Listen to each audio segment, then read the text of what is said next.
You are Locked On Ole Miss, your daily podcast on the Ole Miss Rebels. Part of the Locked On Podcast Network, your team every day.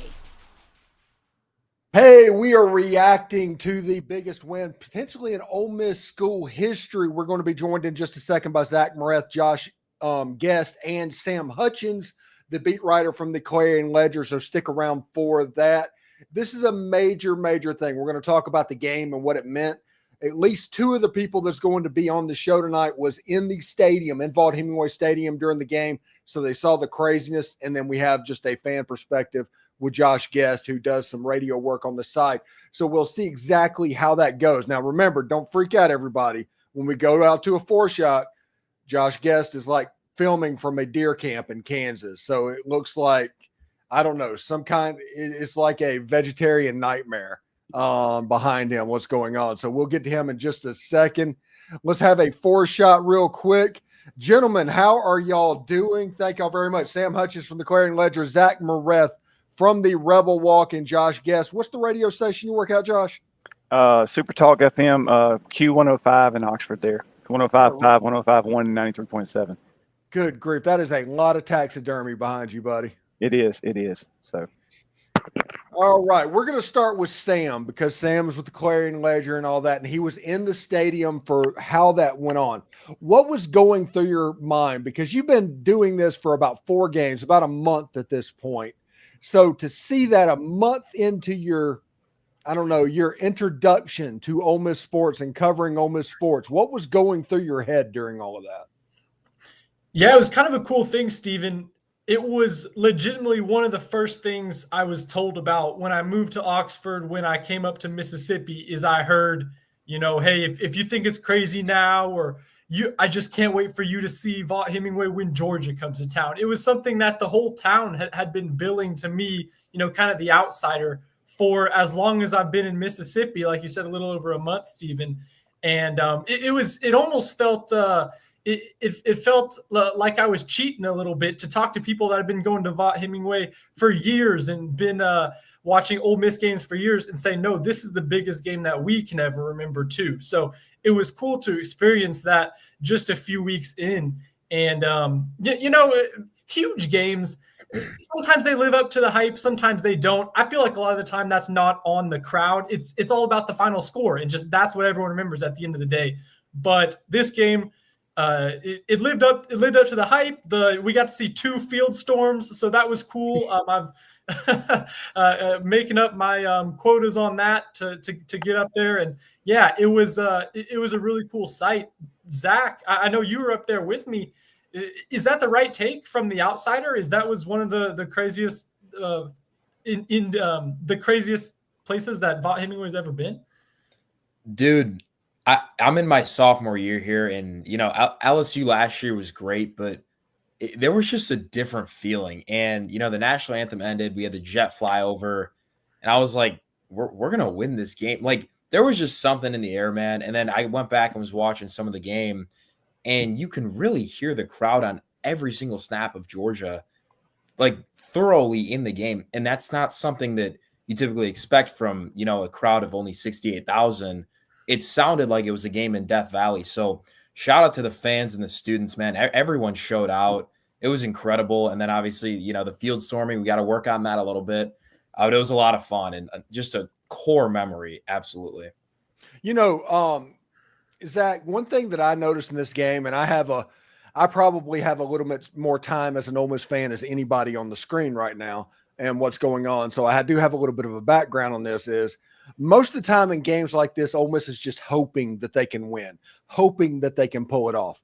I got the feeling the whole day over Saturday that Ole Miss expected to win this game, and they were going to find a way to will it to happen. And the whole attitude from the fan base down to the team was just like, forget this. We're going to win this. We're going to keep going, almost like a team on a mission. Exactly. And that's exactly what happened, Steven. This team was on a mission, and the second they come out in warmups, you could tell they were fired up, man. They were ready to go. They looked a lot more energetic than Georgia. Clearly they were feeding off the fans. They didn't do the Walk of Champions. So, when they came out, the crowd erupted, and it was special. Then you hear what Lane says after the game, and he was talking about how not only did Ole Miss recruit to beat Georgia, but they were scheming against Georgia in the offseason. Like, this was the Super Bowl of Lane Kiffin's team. And then you listen to what Princely says, and after that first touchdown of Georgia, Princely and the defense were essentially like, we can do this. Like, the thought from what I heard was Princely was like, he was basically inferring that the defense was way more talented than the offense. And then you look at what happens in the rest of the game, and they only allow 3 more points. So now looking back, it's like, if Dart doesn't throw that interception, does Georgia even score a touchdown? But you they don't. Right. And you win by 3 scores. It was a dominant effort. And it should be eye-opening for every single college football playoff voter around the country that this Ole Miss defense can quite literally take them to a national championship. Yeah, they look like it's this might be before all of y'all's times, but it reminds me a lot of 2008. And 2008 was the Tim Tebow crying year. Ole Miss was the team that beat Florida that year. Then they turned around and lost to South Carolina, and they lost to Vandy, and they were like 4-4 in the middle of the season. Then something clicked, and then all of a sudden they couldn't be touched, and they ended up in the Cotton Bowl against a top 5 Texas Tech team and just beat them into the ground. And there's a lot of similarities, I think, between that team and this team. The difference is this team didn't go 4-4. They had a little bit of leeway left to go as well. So, Josh, you watched this game. Did you watch this game from the stadium? What was your perspective of it? What are your thoughts of the game? Steven, I was in the Grove, and live on the radio before the game, I said 27-17 Ole Miss. I was the only person on the panel that picked more than 3 points. There were 2 Ole Miss by 3 and 1 Georgia by 3, and I said I think it's going to be a 2-score win by the Rebels. And so I feel like I was close. But full disclosure, I've been the worst picker so far.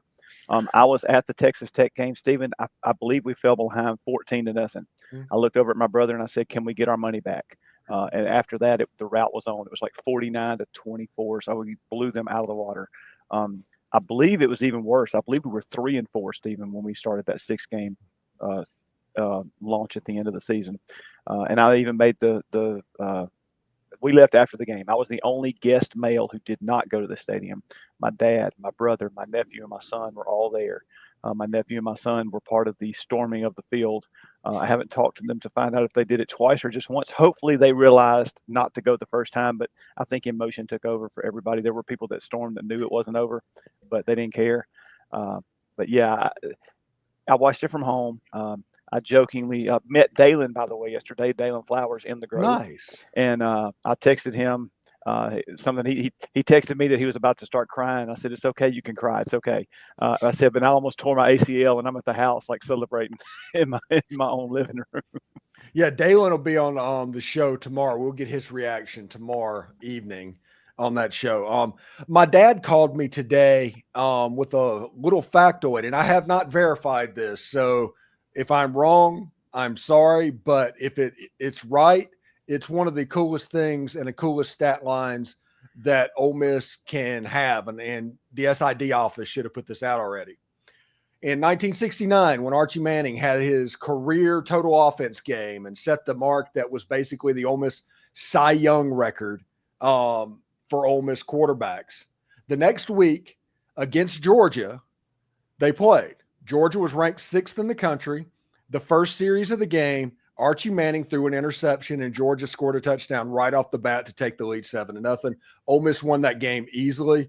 And then last week, Jackson Dart breaks that unbreakable record. This week, throws an interception in the first game. Georgia scores a touchdown, and then Ole Miss wins the game. If that is true and the way it went down, that is almost unbelievable. I wrote about that game, Steven. That was to happen so long ago. Archie, that Alabama game was one of the first nationally televised games of all time. There weren't that many night college games when Archie did it. And for it to happen now, almost 50 years later in the age of 50 games going on all at once, that shows that's absurd. That's one of those, I'm not talented enough to write something like that in a fiction book. Yeah. Absolutely nuts type stuff. I hope this isn't freezing up while we're streaming out. My wife just came in and told me. Anyway, when we come back, we will continue to talk and react to the game. We are going to get to your comments in the comment sections. Remember, if you comment where you're commenting from so we can know that as well. I'm interested in where you are at the moment. So we're going to take a short break and come back and talk a little bit more about Ole Miss and Georgia and the playoffs. So stick around. Get ready to tackle the NFL action with FanDuel. It's America's #1 sports book, because right now new customers can bet $5 and get $150 in bonus bets if you win. The FanDuel Sportsbook app gives you everything you need to place live bets on the NFL all in one place. This will be a fun week to sports bet on because, hey, you just get to relax and enjoy the week. And it's kind of a potential Georgia revenge tour game against Tennessee, which everybody pray for Tennessee. I just got a feeling this is going to look like Ole Miss and Georgia last year as well. And then Texas is going to Arkansas. Arkansas basically invented horns down. This game should be a lot of fun as well. So whenever you get a hunch in the middle of the game or you want to bet on a game or something like that, you can check out the latest stats and view the live play-by-play and so much more on the same page that you place your bet.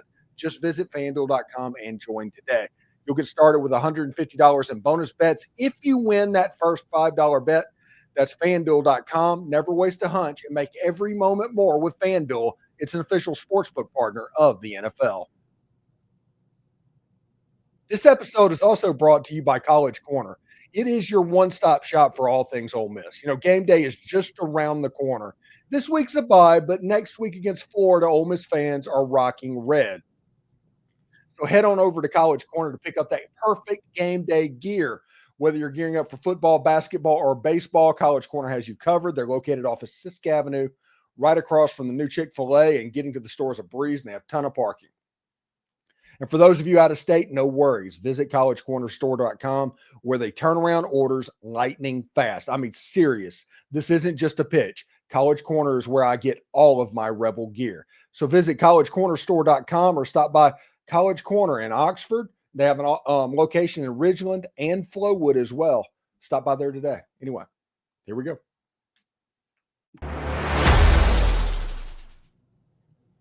All right, this was a huge monumental game, and this was, speaking of College Corner, this was kind of a corner-turning game for Ole Miss, and it felt like the program elevated.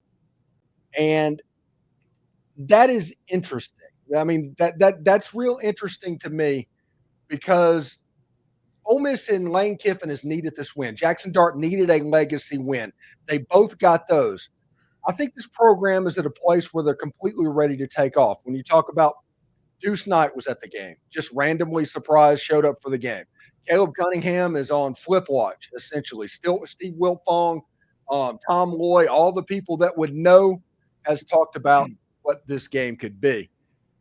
I think this was a moment that Ole Miss, after this point, this is an inflection point to where it's after this Georgia game as opposed to before this Georgia game, Sam.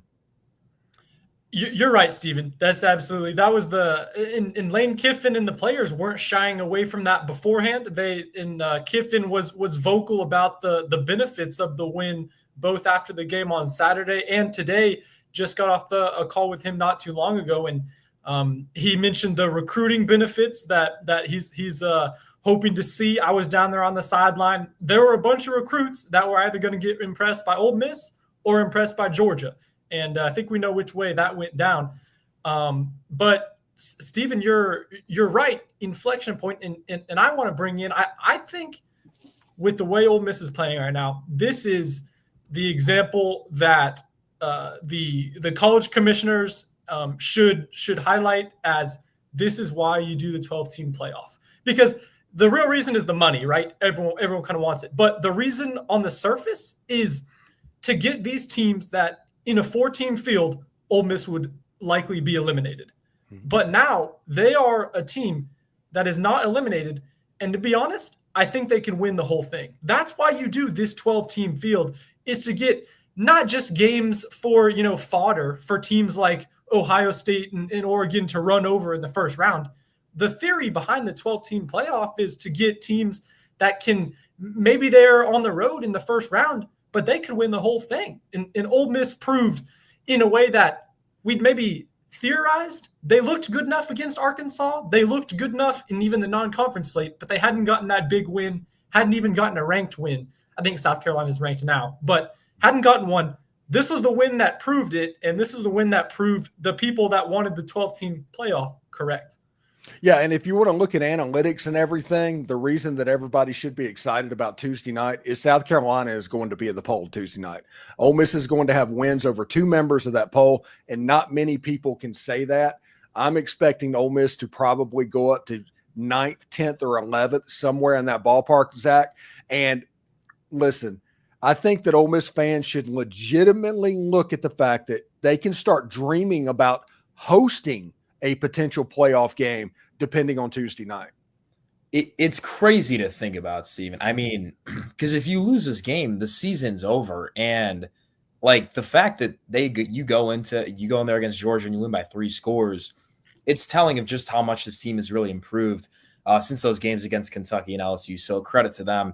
And then just piggybacking kind of off of what you guys were talking about, I think this win really shows that, yeah, you need to be able to recruit in high school, but the transfer portal it's how you're going to win these games in the current state of college football. If you go ahead and break down the Ole Miss roster, it's tough to find a singular player, with the exception of Terry and Perkins, who makes a great impact that isn't from the transfer portal. And I think when you have a brand like Ole Miss succeeding, not only through high school, but in the portal, I think it's going to start to attract those high school kids. And we're starting to see it. Predictions for Caleb Cunningham are starting in. Steven mentioned it, but Deuce Knight, who is supposed to be an Auburn lock, I'm talking like 100% locked in Auburn, he's at the game. So storming the field. Yeah. So the product of the transfer portal is now starting to rub off on the high school recruits. And you could be looking at a culmination of the best of both worlds. And personally, I think the sky is the limit. You're looking at a 12-team playoff for the next few years. That could expand. But I expect Ole Miss to not only be a contender this year, but definitely in years to come with what's going on with Lane Kiffin in the program. Yeah. And like I said, Caleb Cunningham is looked at as basically a flip lock at this moment. All the main people have mentioned that. But the reason is Austin Simmons, who is going to be his quarterback next year, this is a guy that looked amazing. I'm telling you, that drive was the most consequential Ole Miss drive that we have ever seen, period. I've seen games against Georgia or Alabama or anything to where you go out and something goes wrong and they score a quick touchdown and then you get a 3 and out and then they score another quick touchdown and the game gets completely out of hand. All Ole Miss fans have seen that game. And then when Jackson Dart gets injured, everybody starts expecting that game. And then Austin Simmons walks in, a redshirt freshman, cold off the bench. Now, I think that him being a relief pitcher for baseball helped him out a little bit here. It just coming in that situation. I think he was able to handle the moment because of being a relief pitcher. But he looked, honestly, those are the best athletes that he is going to play against. He looked like he belonged as a redshirt freshman, Sam. And to boil it down to an even finer point, Steven, and you hit the nail on the head, up there for most consequential drives, program altering potentially. But to boil it down even further, how about that 4th and 1 to have him drop back and hit a slant? It was Lee, right? Or was it Watkins off the top of my head? It was Lee. It feels like that's been a season ago now, but he hits Lee on that slant, 4th and 1 to have the confidence to sling it. Granted, the offense hasn't been, great running the ball when JJ Pegues isn't on the field in those situations, but for him to sling it, I was up in the press box. I had some people whisper they should punt here, and you could have given it to the defense. You could have given it to Caden Davis, I guess. I forget how exactly close they were, but we didn't know how good he would be that game yet. But that pass, that drive was huge, and it felt like Ole Miss had all that confidence coming in, but then 4 plays into the game, you're thinking, oh, okay, I guess it was all for naught, hand up, me included. You're thinking, oh, this is the Georgia of old, and you're looking at the Alamo Bowl schedule or whatever you have. So yeah, it looked like the Texas game. That's the way the first 3 plays of the game looked. It was just like the Texas game. I would have had trouble drawing up a worse start. If you draw up a Jackson Dart injury and an interception, I guess it could have been a pick six. But as far as realistic nightmare starts go, that was about as inopportune as it got for Ole Miss. So huge drive. I have a theory, and it's just a theory, but I think it's a pretty good theory. The game plan that Jackson Dart and the way he was going to attack Georgia's defense, it had to be altered when Austin Simmons came in. And they put some simple throws and stuff like that, some concepts that they thought would work. And they did. They worked and went straight down the field. And they just kept calling the same game when Jackson Dart got back out there. I think that first series against Georgia was a blessing in disguise moment for Charlie Weiss Jr. and Lane Kiffin in that game. Zach. Yeah, I don't hate that theory at all. I mean, if you look at the games that Lane Kiffin's coached against, the top teams, whether it be Alabama or Georgia in the past few years, Paul Feinbaum said it, but he tends to over-prepare a lot, and he overthinks essentially everything. And I think that's exactly what happened on that first drive. Dart really couldn't seem to find an open receiver. Pocket was collapsing. They didn't run the ball. And then you throw Austin Simmons in there, and it's quick out routes, slants over the middle of the field, and guys are open. And Steven, to your point, it seemed like they were doing that for the rest of the game. So, I mean, credit to Charlie Weiss Jr. and Lane Kiffin for making that adjustment. And at the same time, I really just want to give props to Austin Simmons. It was to the point where when Austin left the game, me and my buddies in the student section, we were like, is this the right move? Like, should Austin even leave the game? I mean, it obviously worked out, but it just shows you how bright the future is for Simmons and Ole Miss. All right. I think maybe the overlooked element in that, because of course the thought went through all 68,000, however many record fans, the thought's there, right? Probably everyone watched on TV because that drive looked great. But I think aside from, Jackson Dart being top 3 in the nation in passing all season is, I think the precedent that would have set just would have been the wrong move in terms of your quarterback believes in you, comes from California, and he gives his soul to you for years. And then you can't just take him out when the going gets rough. And this is Jackson's team. He recruited this team, the whole thing. Yeah. This team lives and dies with Jackson Dart. He's the dude who on the sideline, he was so fired up. So I think that was, I mean, I'm sure they shot him up with something in that ankle and in the locker room to make that decision easier. But he may need that cane today that he was wearing on the strip with that Dumb and Dumber costume, but we'll see. He should have to wear that Dumb and Dumber costume once a week, if we're just going to be honest. If I've got to watch Indiana Jones and Dial of Destiny every Friday, he's got to have that cane. So. Hey, that's an underrated movie. Not many people. It is. I watch every. I'm telling you, it turns me into Thanos. I'm serious. It just turns me into Thanos every time that gets played the Friday before a game. And I did it before Oklahoma. I did it before Arkansas, and I did it before Georgia. And all of a sudden, the offense started working. I don't know. It is absolutely nuts stuff. Anyway, thanks again for making the Locked On Ole Miss podcast your first listen of the day. When we come back, we are going to hit the viewer comments for about 5-10 minutes. We're going to talk to Josh Guest and his animal cemetery behind him a little bit, and we'll see what's up with that. Stick around. Game Time is the place to get your Ole Miss tickets with killer last-minute deals, all-in prices, views from receipts, and the lowest price guarantee. Game Time takes the guesswork out of buying Ole Miss tickets. Vaught Hemingway doesn't have a bad seat in it, but you can see exactly what that seat would look like before you buy the ticket. Lowest price guarantee, event cancellation protection, job loss protection, all of that customer suite goodies that you love are on Game Time. Take the guesswork out of buying Ole Miss tickets with Game Time. And with this being the most anticipated football season in Ole Miss history, I might be able to help you out with tickets. Mississippi State game sold out. Look on Game Time and get Mississippi State tickets the day after Thanksgiving. Download the Game Time app, create an account, and use code LOCKEDONCollege for $20 off your first purchase. Terms apply. Again, create an account and redeem code LOCKEDONCOLLEGE for $20 off. Download Game Time today. Last minute tickets, lowest price guaranteed. All right, Josh, I gotta know. It's almost like you're sitting in front of a big game hunter in like Africa's wall. Where are you, man?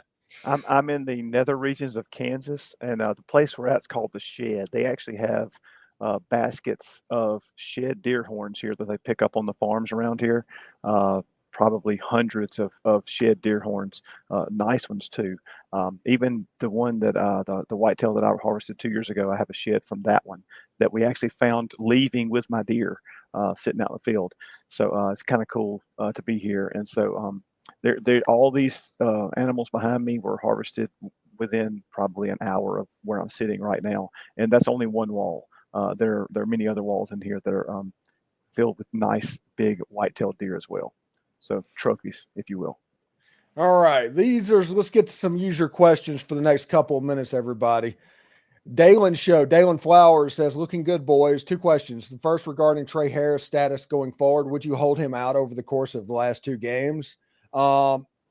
Sam, he didn't play. I think Trey Harris probably could have gone, but they weren't going to risk him playing on a soggy field, especially with him having a growing injury. It wouldn't make sense. So I think if things are dry at Florida, I think you see him. If there's any moisture at all, I think he sits down. Am I pretty close to the mark? Are you muted? I sure am. I sure am. I got you now. I didn't want to interrupt the ad read. That was going good. I had to cough. To what Dalen asked, I thought it was interesting. Lane Kiffin kind of made the argument for both ways on his Sunday night conference call that I just got off of. He talked about how Trey Harris's absence has been somewhat, it seems bizarre to characterize it as a blessing in disguise because of the emergence of Watkins and what Lee's done. Gets those guys those reps and gets them on the scouting report in a meaningful way, but also gets those guys to where if you need to throw another slant on 4th and 1, they've done it before. But Trey Harris, Lane Kiffin's never wavered from his opinion that Trey's the best in the country. Hard to argue with the stats that he's put up. But as far as these last 2 games go, I think that you'd probably – I don't have any inside baseball here, but I think that you'd probably want to get him at least on the field in some sort of limited capacity before the playoff starts. I don't think you want his first snaps, his first routes in – it would be like 2 months to come in, maybe a road game at South Bend or something like that in the playoffs. So maybe you get him on the field at the Vaught and the Egg Bowl. Maybe he's able to go against Florida. I kind of thought biggest game for Ole Miss in some people said decades against Georgia. Maybe he would try to give it a go then. But the main thing is to keep him healthy for the ultimate stretch run. Yes, because the big games are yet to go. And I guess if I get there's a chance that you could play 3 extra games that you don't have on your schedule. So what's bizarre is you don't actually know how much, you have to keep Trey healthy for. So it's like if you hold him out and then get bounced in the first round of the playoff, it looks like a bad decision. But if you keep him on ice and then win 2 playoff games, it looks great that you gave him that extra time. So time will tell, I guess. Yeah, and Juice Wells is 5 yards away from making it to where Ole Miss has 4 receivers with over 500 yards receiving this season, which is a pretty impressive feat as well. Zach, Perkins has 10 sacks, definitely. This is from James McDonald. He's definitely underrated. In my opinion, the team is just balling out right now. Talk about Perkins and Amon Mielen. You got 10 sacks and 9.5 sacks. Yeah, this is by far the best duo in the country in terms of pass rush, and you saw the impact of Amon Mielen, so – it just pisses me off even more that he couldn't play against LSU. But you look at this defensive line, and I want to go back to when J.J. Pegues goes down in that game. There's no drop-off, Steven. There is 0 drop-off. I thought Xavier Harris did a really nice job yesterday being a key rotational piece and really blocking up the run game. And he got after Carson Beck a little bit too, and that's going to be really important down the stretch here because say you do make a deep playoff run, odds are guys are going to be very banged up. And I think this team has the depth and the potential on the defensive side of the ball to fill in regardless of any injury. So it was promising. And, James said it. This team's clicking at the right time. I'm not sure if there's anyone who they couldn't beat right now. Just want to point this out. Since it's on Veterans Day, it's about to be Veterans Day. whenever this is on tomorrow and all of that stuff. We got Michael Mitchell tuning in from Japan. I'm assuming he's in the armed services as well. If not, congratulations on Japan. But he says he loses sleep every weekend just to watch the Rebs. I watched the 2003 Ole Miss LSU game from Italy, which means it didn't even kick off till 11:30 at night, and it was a 2:30 game on CBS when it aired.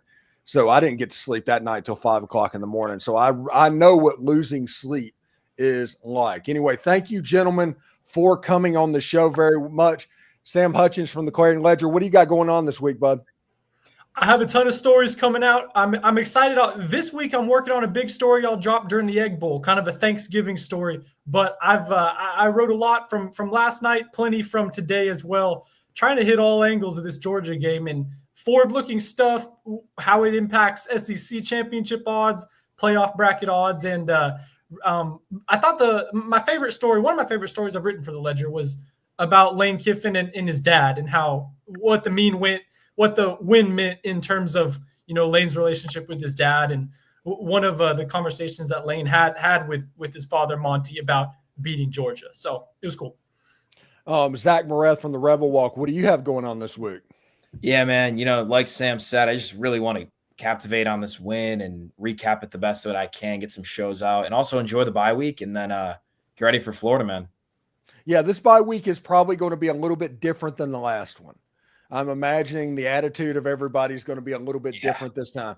Josh, what is going on? Are you going to be at your haunted house, and how long are you going to be there? I'm here all week. I'll be in a tree. I'll be looking for Cunningham flip watch. If I went and saw Austin Simmons do what he did, 100% chance if I'm the best receiver, any receiver that has a chance to play at Ole Miss, I'm coming to see that. And also, I want to say, as hard as I've been on the coaches in our 2 losses, that game plan. And by the way, Lane told us he did not change the game plan for Austin Simmons. That could have just been coach speak, but he went to him as soon as Dart got hurt and said, go get ready. Also, it was early in the game. So, yes, he's a reliever, but I think he was probably already still warm from pregame stuff. So, I think all those things worked into it, but he was cool as a cucumber.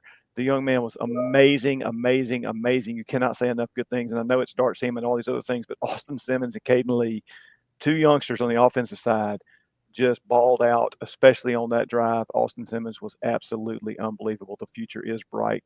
Hotty-toddy, go Rebels. All right. For Sam Hutchins, Josh Guest, and Zach Mareth, I'm Steven Willis. This has been the Reaction Roundtable. We do it every Sunday. Thank you very much for tuning in. We'll see you next time. Take care.